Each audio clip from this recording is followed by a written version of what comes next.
Hello and welcome back, everyone, to Just Sayin. We are glad to be back. As always, I'm Shay. And I'm Jairus. And you know what? That intro did not sound very enthusiastic. No, I'm a little under the weather, though, so I am powering through as we just talked about right before we went on air. Well, actually, we're not on air. Right before we started recording. But All right. we're going to be okay because it is a Sunday that we're actually recording on due to scheduling conflicts. We're recording a little early. So we just, you had to work today. Um, Unfortunately, but I was able to watch all the football. Thanks for rubbing it in. Thanks to Red Zone, able to watch all the football, and man, I'm so glad it's back. But we have a great show as per usual. We're gonna start off with sports news, and there's been quite a bit of news ever since just Tuesday, this past Tuesday that we recorded. Yep, that's how you know football is back into full swing. And even Yeah, just in the last 24 hours, we've had some pretty big news yeah, break. So, yeah. We have. but we'll get right into it.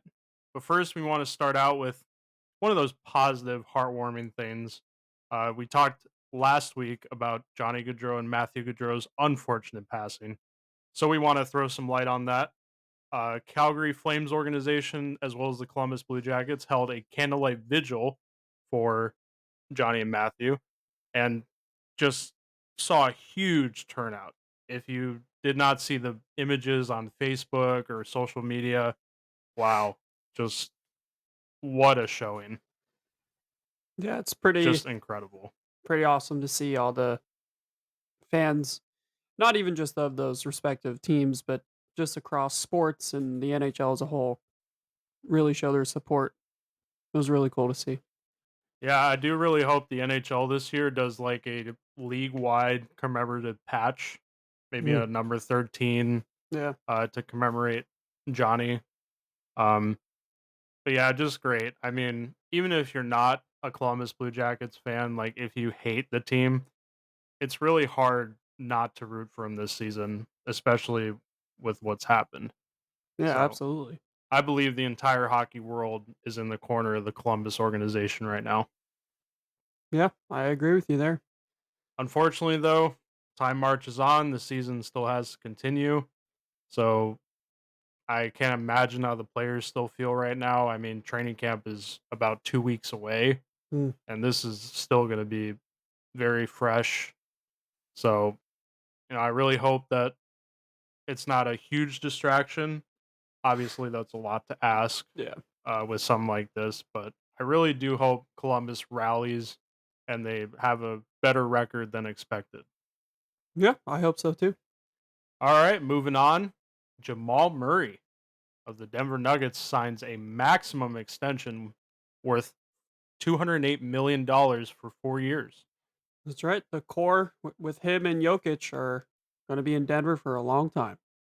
Who knows? We might even get a Celtics Nuggets final, We could, very which would be possible, pretty cool. very possible. That's what people thought would happen last year, but Nuggets got blanked by Anthony Edwards and the Wolves, so we'll see what happens. Yeah, it's going to be a pretty strong Western Conference as well as an Eastern Conference next year, Hmm. and there seems to be a little bit of a changing of the guard happening. Maybe with some teams that have been dominant over the last 5-10 years, kind of maybe falling off a little bit. Yep. Speaking of that, Golden State Warriors' own Steph Curry came out with an interesting quote a couple days ago. Said he is interested in owning an NBA team in the future. Yeah, he's following suit with LeBron, who has said similar remarks a couple years ago, I believe. So, I mean, why not? Why not try to own a team of a sport you spent your whole life trying to be the greatest at, and also make a bunch more money in the process. Yeah, and as we all know, Steph Curry has made pretty big bucks over his career. Yeah. So, yeah, I think that'd be great. The greatest, arguably the greatest shooter of all time, owning a sports franchise. I mean, why not? Yeah, why not? All right, moving on. We got a big extension in the baseball world as well. Giants third baseman Matt Chapman, who kind of betted on himself this season, turns it into a very hefty extension, 6 years, $151 million. But the Padres are still, or the Giants, I'm sorry, um, still trying to get out of that middle of the pack position. I believe they're sitting out of a playoff spot right now, still. So, but good on Matt Chapman for cashing it in. Yeah, absolutely, well deserved. And now we get to the MLB standings update presented by Shea Hutchinson, not sponsored by anybody. That's right. No sponsorships here. Not yet. Not yet. So we are getting close to crunch time here as the MLB season winds down. We are in the final 2 months of the year. Um, Things are starting to heat up. By the way, today, as of this recording, Sunday, Shohei Ohtani is at 46 and 46 right now. 46 home runs and 46 stolen bases. He hit his 46th home run today. So he is on pace to be the first player ever to do 50-50. 50-50 watch, people. But moving on. Um right now, as the playoffs are looking, the Yankees do lead the East, the American League East right now. Very unfortunate. They have they're still they have pulled out of their slump that they were in, but they're not back to setting the world on fire like they were at the beginning of the year. But they have pulled out of their slump, so they're starting to string together some wins now. But the Orioles are keeping pace with them. They're only a half a game behind them in the East, so they are right there.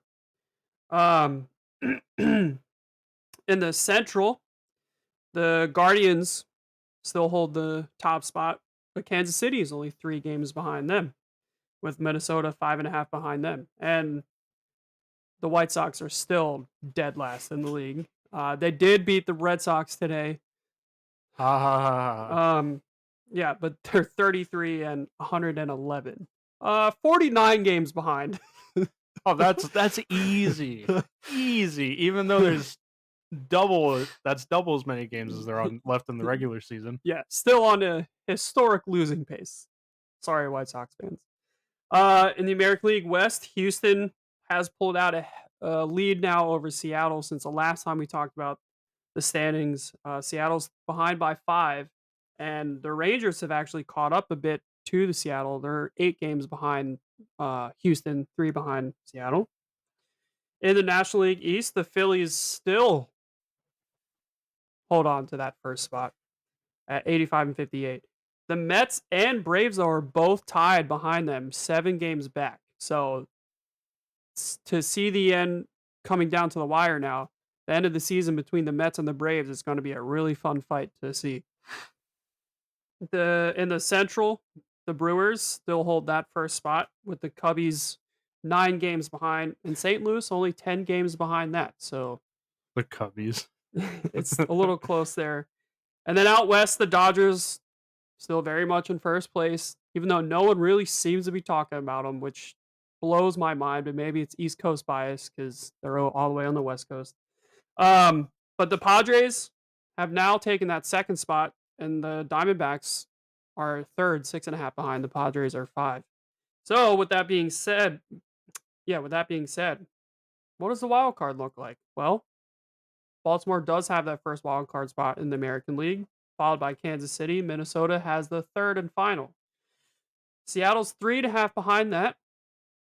Jarris, where do our teams fall? Well, the Red Sox have been on a slump recently, losing they're 3-7 in their last 10 games.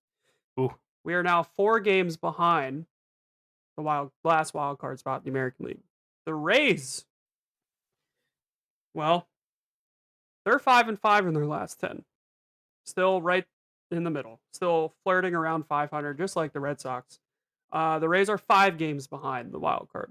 So So this could get a little interesting. yeah, there's still time for either team to make a late season push to get into the wild card. There's still absolutely time. On the National League side of things, the Padres and Diamondbacks hold the first two spots. The Mets hold that coveted final spot, but tied with the Braves, so they are right there. So that is definitely a uh, a race to keep watch of as we near the end of the season, with the Cubs, Cardinals, and Giants all right behind 5, 6, and 8 games. So things are starting to heat up in baseball. Final month ish of the season, and I can't wait for it. Yeah, so that really begs the question, Shay, that I'm going to ask you. Who do you think maybe jumps into the wild card spot, or does nobody? Do the current people that hold those wild card spots stay there? Does somebody make a late push for a division title, conference title? What do you think? And when do you think the point of no return is? Like, if you're so many games behind, when is it that okay, you can't make this up? I mean, at this point in time, September 8th, as of this recording, you, I would say, if you're probably there's still quite a bit of time. So I'd say if you're probably like 15 games behind, that's probably too many games behind. But anything below that is still certainly achievable if you get on a run late in the season. So, next week if we touch on this, or in 2 weeks, um, it'll be really interesting to see where these different teams are. But with that being said, I'm still hopeful the Red Sox will be able to hit the final wild card spot in the American League. And I'm still hopeful the Rays do. Yeah, I don't think if either team made the playoffs, I don't think they'll do anything. No, But I'd especially the Rays. yeah, I would still like them to like to see them in the playoffs. But I could see Baltimore coming out on top in the American League East, knocking the Yankees down to a wild card spot. Um, I certainly hope that happens. But yeah, we'll see. Other than that, the Mets and Braves is the matchup I'm really interested in right now. I don't know if they play each other before the end of the year. I'm sure they do because they're division rivals. But that series will be very, very, like, you should really watch that series and see what happens because there'll be a lot of fireworks. But yeah, Yeah, for sure. And as we all know, we talk about playoffs all day. Is the most exciting part of any sport. But man, when you have those tight races for those last wild card spots come down to the last few games, the last week of the season, man, that is just an exciting time because anything can happen, it is. especially if they play each other. Oh yeah, absolutely. It Just is the best. insane. But yeah, less than a month until the regular season ends for baseball. So if your team is outside of a wild card spot, they gotta start grinding and catching up because as it gets closer and closer to the end, it's gonna be a lot harder to make that ground up. And when you get towards the end, you can win all these games, but then you have to hope teams above you start to lose. That's right. So a lot of things have to start falling your way as it gets down to the wire. That's right. And having such a long regular season, 162 games, may make it seem like the regular season doesn't really matter. But especially in baseball, you're able to look back at a couple games, maybe a couple series throughout the entire season. And if your team missed the playoff, well, if they just won these 2 games here, they would have been in the playoffs. If they would have won this series, they would have been in the playoffs. That happens Exactly. every single A year. lot of question marks. So the regular season is important. It definitely is. Yeah, every game matters, even in 162 That's right. regular season games. That's right. So, all right, that's it for baseball. We'll update you again in a couple weeks. Moving on to NASCAR now. Our first race of the playoffs is currently ongoing right now in Mhm. Atlanta. So there's a couple storylines, Shay, that are very interesting going into the playoffs. Obviously, you got the defending champion, Ryan Blaney. who is in the playoffs. He had 2 wins during the regular season. You got Kyle Larson, who was this year's wins leader, with I think kind of a maybe a surprising low 4 wins. I don't know if that's like low, but I know like last year William Byron had 6. I mean, it's very hard to win in general, so I would say just one win would be low. I think anything above one is very, very good. True. All right, thanks for your opinion on that. And we also have Denny Hamlin. He's going into his 18th season making the playoffs, but still has not won the big one, the NASCAR championship. Will this be the year that Hamlin finally silences the haters? I think even if he won, he would still be hated no matter what. So Exactly. there's not going to be any silencing the haters. I don't know. At this point, I'm with you. Especially now, the last like 5 seasons, all the way to this season, the parity is unreal. The drivers are just so good, and the teams are closer than ever. So I don't think this is his best shot to win a championship. I think the best teams, which are Hendrick and his own team, Joe Gibbs Racing, the team that he's a part of, um, are probably, and then Penske too with Ryan Blaney, are the best teams in the sport. But with those, you have 4 drivers for Hendrick, you have 4 for Joe Gibbs, and you have 3 for Penske. Not all 4 made the playoffs for Hendrick Motorsports. I don't think all 4 made it for Joe Gibbs, and then 2 of the 3 made it for Penske. So right there's just so much competition that I don't think it is his best opportunity. I think that was years ago. Yeah, I agree with you wholeheartedly. Um, I mean, at this point, He can do it. Like he can definitely do yeah, it, but I don't and think it's his best opportunity. yeah, at this point, Hamlin's been in the game for years. He knows what it takes to win, just has not done it yet. But you never know. Anything can happen. You can call it tough breaks, you can call it bad luck, but at the end of the day, sports only care about winners and losers. That's right. So we'll see. We'll see. It'd be nice for him to get that first championship. He's one of my favorite drivers. Did you know though he has the most wins in NASCAR history without a championship? I did know that. Yes. 54. Hmm. So that's pretty interesting there. If he never wins the championship, he'll probably go down as the greatest driver of all time to never win a championship. Yeah, and that will always be a talking point. Yep. So with that being said, we also got some new kids on the block. Harrison Burton, as we all know, clinched his playoff berth, so he's got a shot. Hmm. Brad Keselowski got his first win this season in like 100 something starts, Yeah. so he's got his shot. Even drivers like Joey Logano, who didn't have a great regular season the last couple years, has a shot as well. So Shay, my question to you is: who do you think is going to win it all? Who's your NASCAR championship pick, and who's a driver that you might think go on an unexpected run? Well, I am all the way from the Daytona 500 when William Byron won, and it was the year of the 24 in 2024. I am sticking with him, and I think he will go on and win the championship.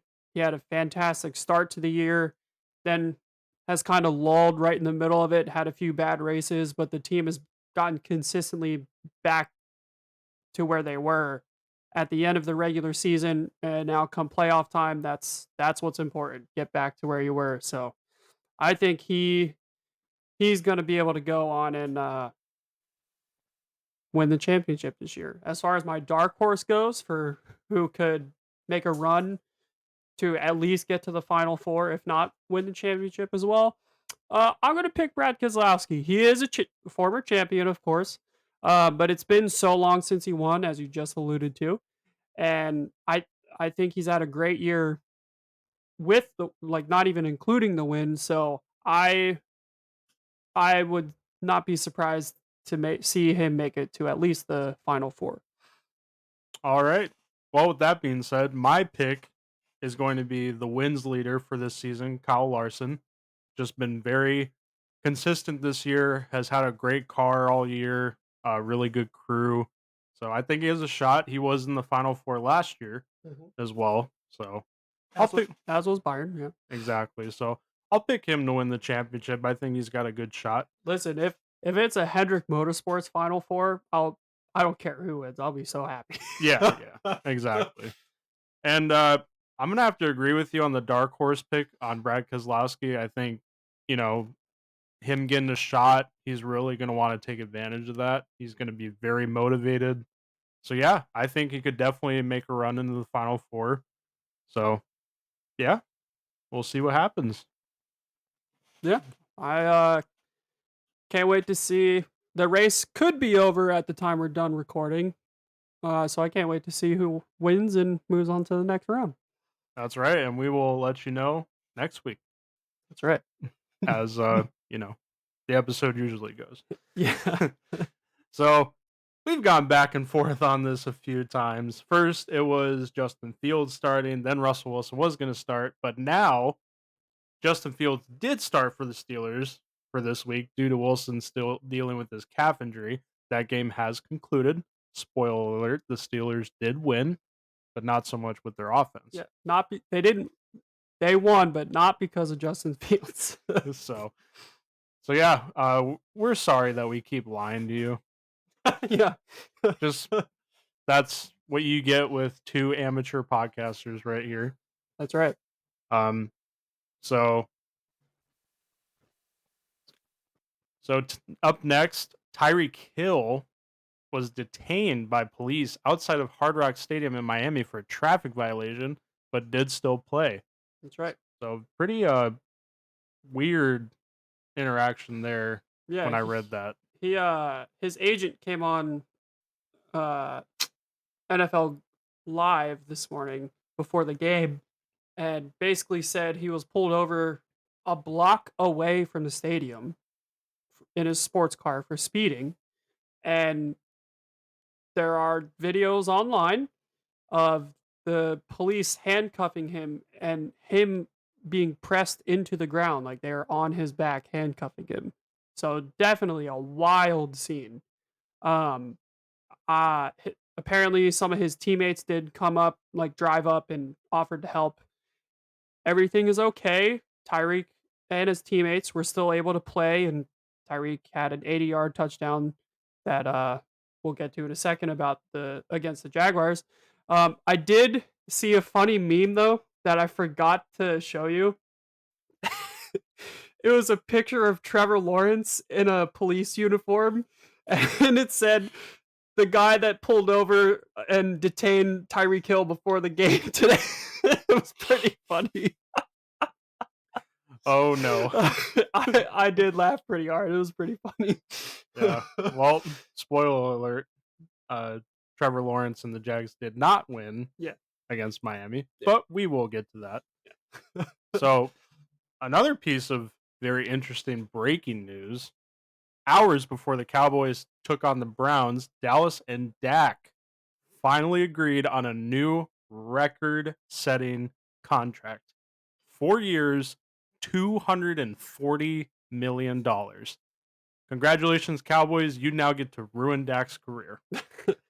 The highest paid player in NFL history. The first player to get a $60 million AAV. That's right. It's definitely well deserved. Dak is a fantastic quarterback. But Playoffs have been a different story. Playoffs have been a different story, and the team, for whatever reason, chokes in the playoffs every single year. And as all you lovely people out there know, we're here for it and we love it. But congrats to Dak. He does deserve it. Yeah, I agree. I honestly think this could be good for Dak now, knowing that he has that job security. So maybe he has a fantastic year. Maybe he rewards the Cowboys with a fantastic year. I mean, in the regular season. He had a fantastic year last year, led the league in touchdowns and everything. So I think he's just going to be even better this year. Yeah. But he's going to lose in the playoffs. So the key is in the regular season. That's right. So, all right. Moving on to some college football here as we break away from sports news. Notre Dame gets upset by the unranked Northern Illinois football team 16-14 after paying them $1.4 million That's to right. play. So if you did not know, in college football specifically, because there are so many schools, as we talked about last week, the majority of the schools are not that good.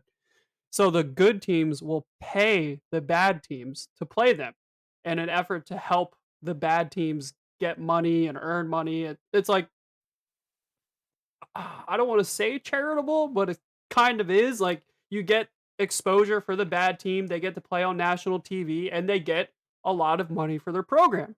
Yeah. Usually that's where the blowouts happen, where it's like 60-1 or 3 or whatever. Yeah. And some people might say, well, isn't that cheating? Are they paying like worse teams to play them just so they can get a better record? But usually it's the higher ranked teams. Correct. So they probably would win regardless.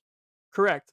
Unless you But have situations that just happened this past Saturday, which has happened before, but it's just not very common, where Notre Dame was ranked ninth, paid Northern Illinois, as we just said, 1.4 million, and they lost 16-14 on a blocked 62-yard field goal with 4 seconds left. So, this was Northern Illinois, the Huskies, biggest upset in school history. Their first time ever beating a top 10 ranked opponent ever in school history. So, congrats, Huskies. You did it. Notre Dame, no I have words. no words. I don't understand why. It's just such a Notre Dame move to pay a school to play and then you go and lose to that school. It's, oh, God. Yeah, pretty embarrassing. I wouldn't say as embarrassing though as Florida State dropping their first two to unranked schools, but definitely a little up there. Yeah. And I believe one of the more famous instances of that was Appalachian State against Michigan Yep. when they upset them, and they're not even in the same D League Correct. as them. So yeah, very crazy. It does happen sometime in college football. It's a lot more rare than in the NFL, but it does happen. And unfortunately, it happened to you. That's right. So moving on to some more upsets. Unranked Syracuse upsets number 23 ranked Georgia Tech after they upset Florida State in Yeah. week 1. They Syracuse won 31-28. So congrats Syracuse on a little bit of a massive upset there. The Florida Gators did have a bye week, so they did not play. But they lost to the bye week. Yeah. Yeah, pretty much. What would you say the other day that they were going to be streamed on a program or something? Or is that my coworker? Probably. I don't remember that Oh. conversation. He was saying like since Florida State lost twice, they're gonna now switch to watching games on like some just random site. Anyways, never mind. Moving on to more NFL. We're gonna recap some of the games that happened this past week, including some today. The Chiefs oust the Ravens with a crazy finish, win 27-20 to kick off the NFL season. Isaiah Lively received the touchdown pass from Lamar Jackson on the final play of the game. Or did he? He did not. His toe. Literally toe inches. his toe was out of bounds. And that was the end of the game. Yep. So Chiefs open banner night with the win, and I still have not learned my lesson. That's right. Jarrett's was still wrong about going against the Chiefs. But you did say the Ravens would win too I did. last week. I So did. we were both wrong. That's right. But what we weren't wrong on is the Eagles winning in Brazil 34-29. They hold on. Very exciting game. Yeah, very exciting one because first ever game in Brazil. And Brazil was a huge success. Yeah, A lot of viewership. Yeah, the crowd in Everything was fantastic during the game. My as an Eagles fan, my little breakdown, Hurts was okay. He showed flashes of the Jalen Hurts we all know and love, but he had 2 bad interceptions as well and a fumble. So I'm gonna chalk that up as it's the first game of the year in a foreign country. So just knocking off some rust. But luckily, and our defense, like our defensive front really showed up, but our secondary was exposed again, especially later in the game when the Packers and Eagles were trading blows. But the real star of the game, Saquon Barkley. Giants 20 fans, you got to be feeling it right now. Oh yeah, 24 carries or something like that, over 130 some yards with 3 touchdowns. 3. You heard that right. 3 touchdowns. So say it was Saquon's game. Packers could not stop him, and the Packers played a fantastic game as well. It was just a great game all around. But Packers fans, I'm sorry. Very sorry. This just hurts. Jordan Love, Love hurts. Jordan Love No. got injured on the second to last play of the game and is now expected to miss at least the next 3 to 6 weeks with an apparent MCL sprain. Yeah, very sorry, Packers fans. Just such a tough break for the QB who just signed that massive contract. Yeah, But sucks. But it's not going to be, luckily, it's not going to be season ending or anything. Nope. That well looks. He is going to be reevaluated, but he's not expected to miss a lot of time. So that's the good news. Mm-hmm. So I still think the Packers will be fine, even though I did pick them to miss the playoffs. But, they'll still be fine. Yeah, I think they'll still be okay. But moving on to the 1:00 games from today that are noteworthy because it is NFL Kickoff Sunday and we are recording on Sunday. So yeah, so the later games we're not going to talk about because they're still in progress. Literally as of our recording, they're still going on. Yeah. So first, as Shay was going to say before I rudely interrupted him. Yeah, this is my last episode. We're going to go over my teams first, and it's more misery. That's right. The Patriots complete the upset against the Bengals 16-10. Joe Burrow and the offense did not look very good. Even with Chase starting, T. Higgins was out, but even with Jamar Chase starting, just couldn't do anything. Now the Patriots defense was very good. Yes, they let's looked not very take good. credit away from the Patriots. Yes. Let's respect the opponent. They looked very good, For but sure. they did stun and beat the Bengals. Yeah, so not a great start. In Cincinnati. Yeah, not very happy about that one at all. I was not entirely surprised that the Bengals lost because every year we always have the same discussion. They get off to a slow start, then they resurge. They win like 8 of their last 9, make the playoffs.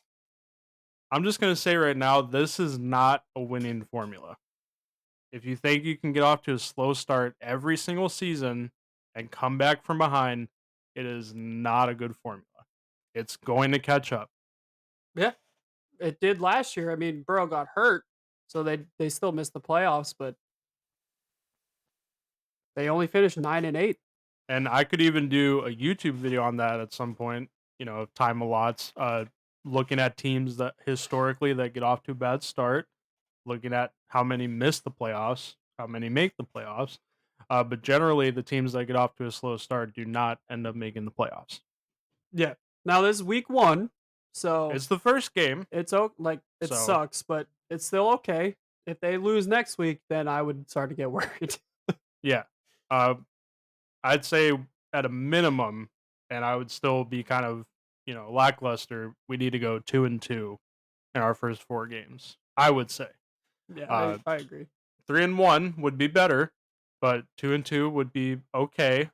Anything below that, if we were another 1-3 going into week 5, not gonna be very happy. But there you go. Bengals, thanks for, breaking my heart. Uh, but a team still lost, but I think they actually played pretty well in Miami. The Jacksonville Jaguars and the Miami Dolphins. The Dolphins did win 2017 on a final field goal. Uh, Jaguars, I think, did play pretty good. Jay, you want to shed some light on that? Yeah, the Jags defense was very, very good. They had a lot of pressure on Tua, sacked him a few times. I think going into half, they were up 17-3, even over the Dolphins. So the Dolphins defense came alive in the second half, and the Jags couldn't do anything. But as is per usual with Miami, just get Jalen Waddle or Tyreek Hill the ball, and you're going to score, which is exactly what happened in the second half. Tyreek had an 80-yard touchdown pass from Tua that scored. Jalen Waddle had a huge 50-some yard pass to get them into field goal range to tie it up, I believe. So it's just very hard to, and plus the run game was very good with A-Chain and everything. So it's very hard to contain the Miami offense. The fact that the Jags did it for a half, I think, is very good, and their Yeah. defense is good. And Yeah, I think there were some pretty encouraging signs during that Trevor. game, even though we didn't get the result we wanted. Yeah, Trevor looked good too for the most part. So just Brian Thomas Jr. too did have a yeah, pretty good game. Yeah. So that's a really good sign because that's where we need help the most yeah, is exactly. on the wide receiver. Yeah, but it was good. They just couldn't pin down to Tyreek and Waddle to hold them off. So Yeah. So, like I said, even though we didn't get the result, I think we played a pretty good game. We just lost to the better team, which happens, you know. But moving on to some more notable games, two actually. A lot of the a lot of the high profile rookies did not have a very good debut. yeah, which, believe it or not, is the normal because CJ Stroud is an outlier. Yes. Yes. It is normal for rookies to not look good during their first few games. It is completely normal. Yeah, so nobody has to freak out, but the Chicago Bears still were victorious over the Tennessee Titans 24-17, even though the aforementioned Caleb Williams did not have a great game. No, Chicago's defense and special teams carried them to the victory. They had a pick six. The special teams blocked the punt and returned it for a touchdown. So it was all defense and special teams. Yeah, but Bears fans, no need to freak out over Caleb Williams not having a good game. It's the first game. Yeah. And it's a rookie. Yeah, exactly. So another rookie, though, that didn't have the most impressive debut was Marvin Harrison Jr. with the Cardinals, which the Cardinals did lose against the Buffalo Bills 34-28. Yeah, that was a good game. The Cardinals stunned the Bills to start off with. I think they had a 17-6 lead at some point early on in the game, and then the Bills came back, and Josh Allen is just he's a beast. He's just Josh Allen. If you haven't seen the highlights of what he did, they could just win with Josh Allen, which is what I said before the season started, and they basically just won because of Josh Allen. Which is what I didn't say. Yeah. Even though I still picked the Bills to finish second. Yeah. And make the playoffs. Yeah. But I did say they weren't going to win the division. But Josh Allen might prove me wrong, and not the Josh Allen on the Jaguars. Yeah, no. The Bills defense definitely looks shaky, but Josh Allen plus the receivers around him, even though you don't really know anybody on that team, really look good against. Now, granted, it's the Cardinals. They're up and coming, trying to prove themselves this year, but they really look good. Kyler Murray looked phenomenal, but Marvin Harrison Jr., 1 catch for 4 yards. That was it. That was not the debut I was certainly expecting, and I'm sure even him was not expecting either. So I hope next week he gets a lot more touches. That's right, because as we all know, we made our rookie picks, and you picked Marvin Harrison Jr. as your rookie to watch. That's right. So we'll see what happens in week 2. Again, Sunday night games are still ongoing, so we will recap those for you guys next week. Mm-hmm. But we will give you a little preview of Monday Night Football, which is going to feature the New York Jets against the 49ers. That should be a pretty good game, I would think. The Jets are in San Fran. Still without Hassan Reddick. Yeah. So yeah, the Jets are in San Fran for their away debut because it's in San Francisco. Yep. So Shay, who do you think is going to win, and what do you think the score is going to be? I would like to see the Jets win. I would like to see Aaron Rodgers play for more than 4 plays. I would like Hey, to listen, he doesn't have to carry the flag out this time. Yeah, so yeah. maybe that was the solution. Yeah, maybe. But I would like to see him and the Jets win the game, but I think the Niners are going to win it. I just, as we've talked about before, they have so many weapons on offense and defense, and Kyle Shanahan's a great coach, so I think the Niners are going to win. And I would think it's probably going to be a low scoring affair because both defenses are very good. So I think the Niners could win like 17-14. Now it's pretty interesting because I was literally going to go the exact same route. Yeah. And I'm not joking. I do agree with you. I honestly on everything. I think with both defenses it will be a low scoring game. So I'm gonna say San Fran as well, 17-14. Hmm. And I got George Kittle on my fantasy. Yeah. So yeah, how is fantasy going for you right now? I mean, this week pretty good. Stephon Diggs had 2 touchdowns Yeah. for Houston. Tua had a touchdown as well. Mhm. So yeah, I think it's going pretty good. Last time I checked, I was leading, but obviously there are still games to be played. I think starting the week I had like 88 to like 96 odds, but now they've risen, and I'm only like -2 points on the odds now. So Yeah, I was winning, but it was gonna be really low until the Bears defense picked off Will Levis and the Titans like 3 different times and caused the fumble. So the Bears defense is carrying me this week to what should be a victory. yeah, that's always the key word. Yeah. All right. Well, I think we're going to take a little break here, just kind of recuperate a little bit. So we'll see you very soon, right after the break.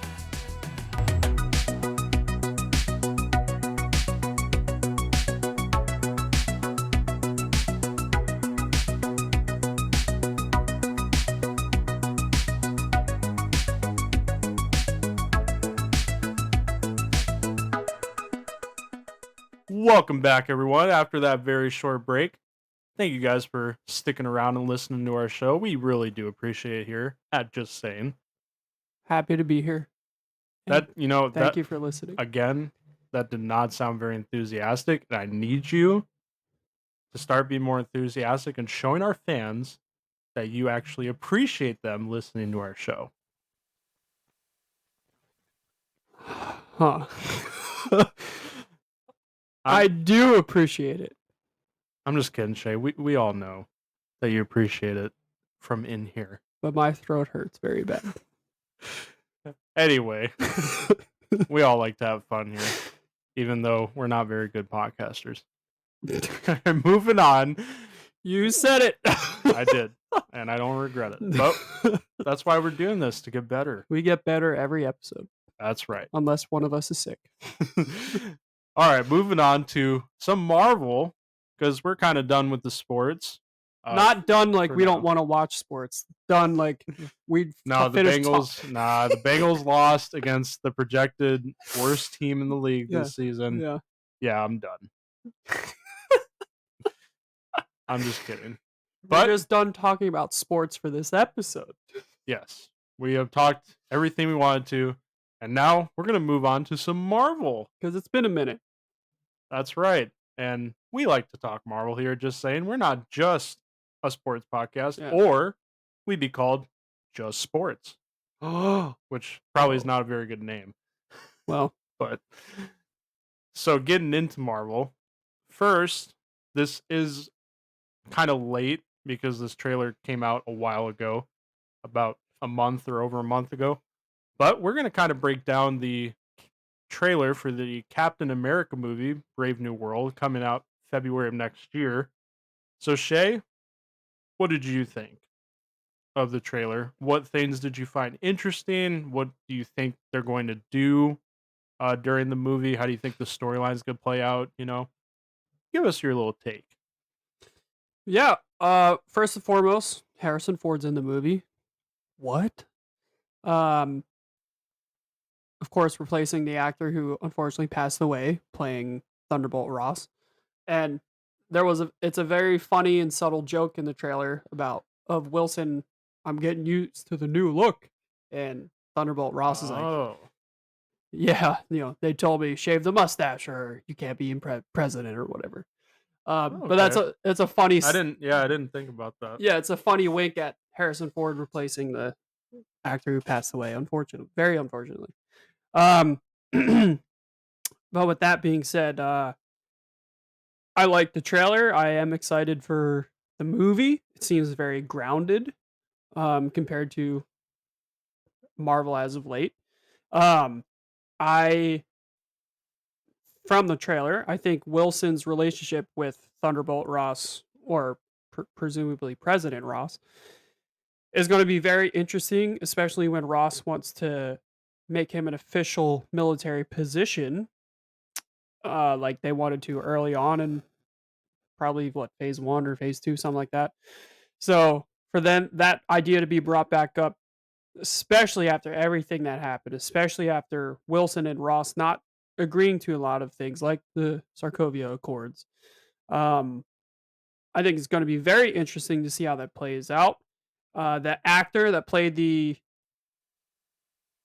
I forget his name, but played the villain in the Incredible Hulk, the scientist, the doctor, is coming back to reprise his role for this movie. So that's very cool. Oh, okay. Um, Giancarlo Esposito's, besides like Thunderbolt Ross, he's playing the main villain that will be going up against Wilson, trying to take him down. I'm sure. I think it seems very easy what's going to happen. They're going to try and make him a military position. Wilson might agree on certain terms. They go down this road where it works out for a little bit, and then something happens, and they start butting heads, and then Wilson goes on the run or something like that, or finds out the truth with Ross, which at the end of the trailer, Ross is the Red Hulk. um, Now I wanted to talk a little bit about the Red Hulk. The Red Hulk, as he gets angrier, gets stronger. gets more red. Yeah. So Yes. I I'm excited for it. I am cautious to say it's going to be amazing. And I still have yet to see Deadpool and Wolverine. Shame on me. But with the way Marvel's going, and then the Doctor Doom announcement, which we'll get into in a little bit, as we talked about before, I am just very cautious with Marvel personally right now. And I know Deadpool and Wolverine was very good. Um, and I think this Captain America will be very good too. I'm just a little skeptical, and I hope it's very good. I really do. yeah, I know you were telling me the other day that if they don't do Phase 6 right, that it might be the end for you. Yeah, I mean we went in lengthy discussion. I think our first episode from our break about RDJ being cast as Doctor Doom, and we both shared our thoughts and feelings on that. And I think if they don't do it right, and nothing against Robert Downey Jr. because he can play anything, and I think he'll be great no matter what as Doctor Doom. But if they just mess up the story somehow and they don't do it right, I think I'll be done with Marvel because it's very touchy to bring him back to now play a different character who's a villain. Not only just a villain, the main villain. Yeah, exactly. And I think that's the risky part is you're not just bringing him back for like a small cameo Yeah. or like a small appearance, literally the main villain of the MCU Yeah, now. exactly. So that is the risky part. I'll give more thoughts on that, but I want to give my take on the trailer. Um, I think Marvel is doing the right thing, going back to grounded movies, very stay at home. I know there's rumors of Spider-Man 4 being that way as well, because as we all know from Spider-Man No Way Home, not going to give a spoiler alert because it was 3 years ago. Yeah. Um, everybody forgot who Peter Parker was, Yeah. so he has now moved in to the city in his I own apartment. I would love to just see a classic New York City Spider-Man movie. Would Exactly, and love it. that's been the rumors. It's going to be just it within the city. Yeah. The rumored villain is supposedly Kingpin. So the rumor is he's gonna team up with characters like Daredevil, Mhm. maybe in the She-Hulk, and Yeah. fight the Kingpin, which I think would be great. Yeah. And I think that's exactly what Marvel needs, and what we've discussed in the past is they need to get more grounded. They've been exploring all these multiversal themes with Doctor Strange Multiverse of Madness, Spider-Man No Way Home. Yeah. So And even if it's working with us, you and me, it's not working for the general audience. no, especially the casuals. Yeah. Like the casual fan base is getting very burnt out. It is a lot. It's a Yeah, it lot to is. keep track of. It's a lot to understand if you don't like read more into it or you don't have a background knowledge from like the comics. It can be a tall order, Yeah. all the multiversal stuff. So I think the Captain America movie, I agree with you. I don't think it's gonna like blow us away, like be one of the best Marvel movies of all time. But I think it has the potential to be a very, very good movie.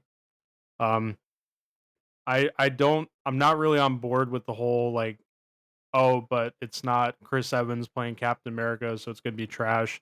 Uh, Sam Wilson, love the character. I don't know the actual actor's name. Anthony Mackie. Yeah, Anthony Mackie. I think is a great actor, Mhm. and him taking on the role of Captain America, I personally don't have any problem with that. So Yeah, I love it. I cannot get on board with well, it's not Chris Evans, it's not Steve Rogers, so who cares? Yeah, no, not at all. So I don't think that's a valid argument. Nope. Um, now, obviously, in the trailer, Thunderbolt Ross and Sam Wilson's relationship is very rocky. Mhm. So now that in the movie, when Sam Wilson doesn't, just follow orders like a good little soldier, uh, it seems to me like Thunderbolt Ross is going to be wanting to take him out in Yeah. some way. So it does feel like uh, not it's not going to be like necessarily a main villain, but it's going to be like crumbling from within. That makes Yeah, yeah, sense. yeah. Like there's going to be a lot of things that go wrong, Yeah. which I honestly really like those type of movies where like all the struggle is within. Maybe a lot of the struggle is not where you're expecting it from. Mhm. So I think this has the potential, like I said, to be a really, really good film, Yeah, agreed. and is exactly what the MCU needs. Yeah, I agree. All right. That being said, if you have not watched the trailer yet, highly recommend that.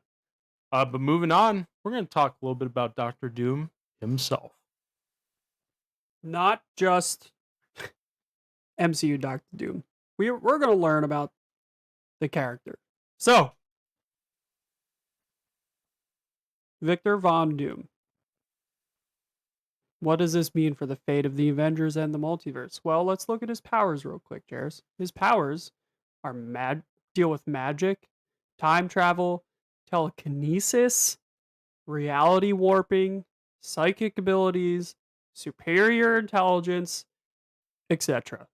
So, Literally, when I was yeah, researching this, the list is yeah. goes on So and on and on. this is all him from the comics, obviously over the years in different forms and iterations or whatever. But those are his powers. He has a lot. He's a very powerful being. In But terms of power, yeah, without being like some sort of celestial being, he's up there. He's yeah, might be like top 3, top 5 most powerful villains in Marvel Comics. yeah. With that being said, he's defeated some pretty powerful beings themselves. That's right, including Galactus, who is literally a planet eater. Yep. Uh, defeated him, turned him mortal, and stole the power cosmic away from him in the comics. Did the same thing to the Silver Surfer, who is also a very powerful character in Marvel Comics. Has defeated Doctor Strange, has defeated the Beyonders, who are an ancient race of celestial beings who created the Celestials, who held the Infinity Stones. So pretty powerful. Exactly. Uh, he has defeated the entire Fantastic Four team. Which is their main villain from the comics is Doctor Doom. Yep. Has defeated the Scarlet Witch, who, in my opinion, is the most powerful Avenger in the MCU. Yeah. So, pretty formidable opponent there. Has defeated pretty much all of the Avengers in general, including Thor, Captain America, Tony Stark, all of them, Yeah. including all the X-Men. Jean Grey, who's the Phoenix, who arguably is the most powerful X-Men. Uh, Thanos, who was the main villain of the Infinity Saga, who we all thought was big and bad, but in the comics, spoiler alert, he rips out his skeleton from his body. It's pretty bad. And many, many, many more. This guy is not good news, folks. His ultimate rival is Mr. Fantastic himself, Reed Richards. Uh, so the story was he went to college in America. He is from Eastern Europe, and he was making an invention. Reed Richards came in to warn him about, miscalculations in the invention. The invention blows up and leaves his face permanently disfigured with like all the shrapnel and from the explosion. That's why he wears the mask to conceal his face. Mm. So he blames Reed Richards for this and swears, that he's his main villain. And really, the main flaw of Doctor Doom is his ego. Yeah. Yeah. Yeah. So Exactly. he thinks he's the best at everything, uh, and is constantly foiled by Mister Fantastic. As a child, his mom, Cynthia, was a witch who was killed by the devil for a deal involving her soul. Don't ever play with the devil. Don't make deals with the devil. Yeah, I believe the Marvel version of Devil's name is Mephisto. Mephisto. Yeah, His dad was killed by the ruler of his home country. What does that Lab say? Latvian. Latvian. um, I didn't look up how to pronounce it. oh, I'm sorry. it's okay. We're reading this off of notes. He would later get revenge and use his country as a base to conquer the rest of the world. Yeah, so Victor Von Doom, superior intelligence, genius, basically does kind of what Ultron did in Age of Ultron, builds an army of robots and has the Doombots. Doombots and has the ability to control the Doombots with his powers. Uses it to take over his country after he defeats the ruler, and yeah, basically wants to take over the entire world because he believes that he is basically Jesus or God, and thinks that he is the one to basically lead humanity for the better. Yeah, sounds right. Yeah, sounds like a Swell guy. typical egotistical maniac, genius, mad genius. Yeah. So what does this mean going forward to the next Avengers movie, Avengers Doomsday and Avengers Secret Wars? Well, in the comics, He teams up with Doctor Strange and the Molecule Man, who is also a very powerful being in the Marvel comics.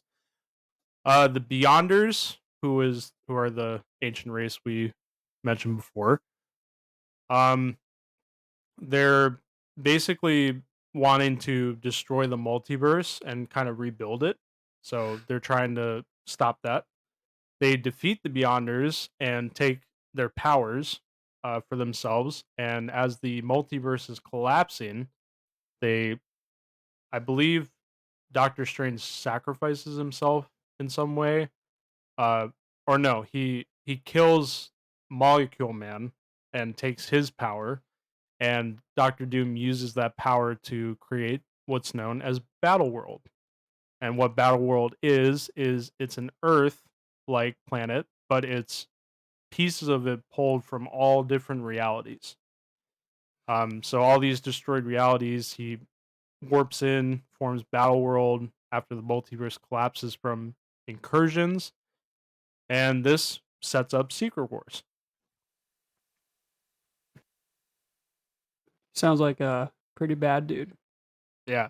So, uh, our prediction is that you know in Avengers Doomsday we could see a ton of deaths, Yeah.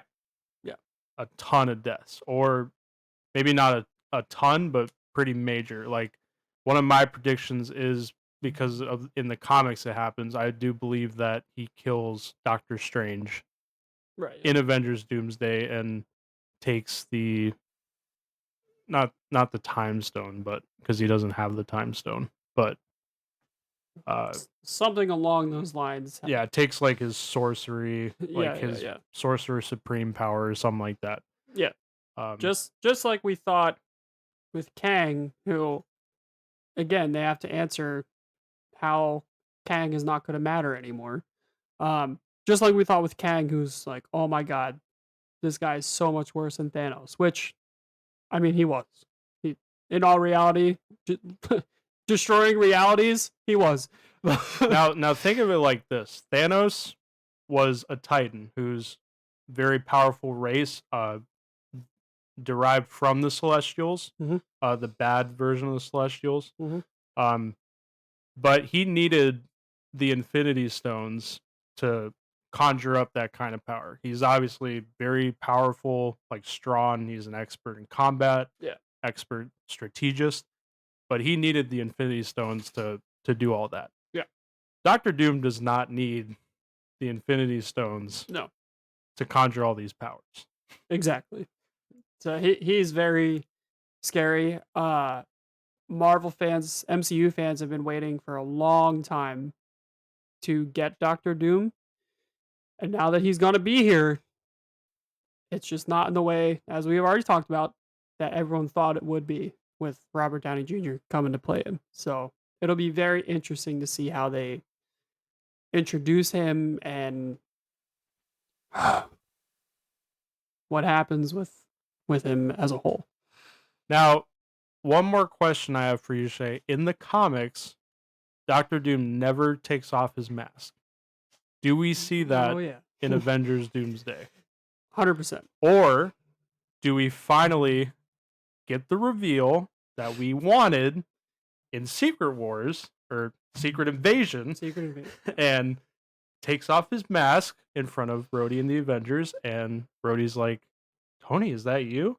He's like, yeah, it's me, but it's not Yeah, his Tony. exactly. It's a Tony Stark variant who became Doctor Doom. Yeah, we talked about this a few days ago, I believe, and I we're gonna see Robert Downey Jr.'s face. There's no way they're just gonna keep the mask on the whole time. That's just how it is. As I've said before, with like Master Chief in the Halo series, you never see Master Chief's face in any of the video games and anything like that. And the Halo TV show, he takes it off first episode. So I of course wish they wouldn't. Just because that would follow like the comic book Yeah, allure. be accurate and stuff. But maybe if it was with another actor, they wouldn't. But because you're bringing back Robert Downey Jr. to play him, I think there's zero chance that he actually keeps the mask on the entire time. Yeah, I'd have to agree with you. It would be very like weird Yeah. if they brought back Robert Downey Jr. and then like his face doesn't appear, because as we talked about before, you're bringing back the Russo brothers and you're bringing back Robert Downey Jr. to play Doctor Doom because it's a formula that has worked. Yep. So because Marvel has not worked as good over the last few years, now you're bringing back the original recipe. That's right. It's just like when Coca-Cola had cocaine and they changed the recipe. We don't need to bring back that recipe. No. But they changed they like, how do I explain this? I was trying to make an analogy, but it didn't work. That was probably it's not a bad when the recipe example. had cocaine, but it's when after they got rid of that, but then they changed the recipe again, and a lot of people didn't like it, and then they went back and changed it back and said it was like the original flavor. With or without the Coke? With no Coke. No Coke. So I tried to make an analogy, but it did not work. That was probably a basically bad that's what I'm saying. You're making a change. Yeah. It didn't work, so Yeah. you bring back the original recipe. Yes. Is what I was trying to say. Yeah, we'll see. We'll see how it works. But I have to agree with you if they don't do this right, because either way, it's gonna be weird seeing Tony Stark. Mhm. Just it will. There's no way to get around that. But if they do it right, I'll be fine with it. I'll get over it. If not, that might be the end of Marvel for me. Yeah. Well said. So we'll leave you with this. Let us know in the comments what you think about Robert Downey Jr. playing Doctor Doom, and how do you think Doctor Doom is going to play out in the MCU? But that's going to do it for this week's show. Thank you all so much for listening. Thank you for listening, everyone. That sounded a little more enthusiastic that time. You're welcome. Thank you, Shay. Don't forget also to follow our socials if you're watching us on YouTube. Congratulations! You just unlocked day early access. Whoa. But if you're listening to us on any other platform, that's okay. No pressure. Just hit the big red subscribe button on YouTube. And don't forget to follow any of our other socials, including TikTok, Instagram, Facebook page, and that will all be linked in the description below.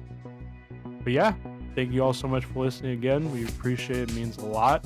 We continue to enjoy doing this podcast and improving every single week. And we will see you in the next one.